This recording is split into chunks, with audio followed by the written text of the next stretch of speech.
Everyone আসসালামু আলাইকুম, সবাই কেমন আছেন? আমি আজকে আরও একটা নতুন ভিডিও নিয়ে আসলাম রান্নার।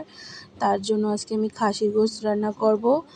প্রথমে আমি কড়াইতে তেল, পেঁয়াজ বাটা পরিমাণ মতো, আদা রসুন বাটা, দারচিনি, লবঙ্গ, এলাচ এগুলো দিয়ে মশলাটা ভালো করে কষিয়ে নিব। তারপর এখানে স্বাদ মতন লবণ, হলুদের গুঁড়ো, মরিচের গুঁড়ো দিয়ে মশলাটা ভালো করে কষিয়ে নেব।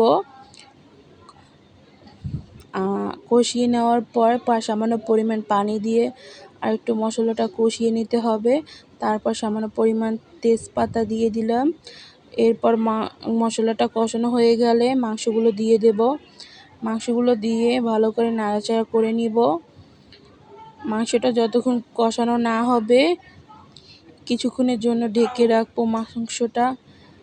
মাংসটা যতক্ষণ পর্যন্ত না হবে মাংসটা কষিয়ে নিতে হবে। মাংসটা কষানো হয়ে গেলে আর দুটো রসুন দিয়ে দিলাম।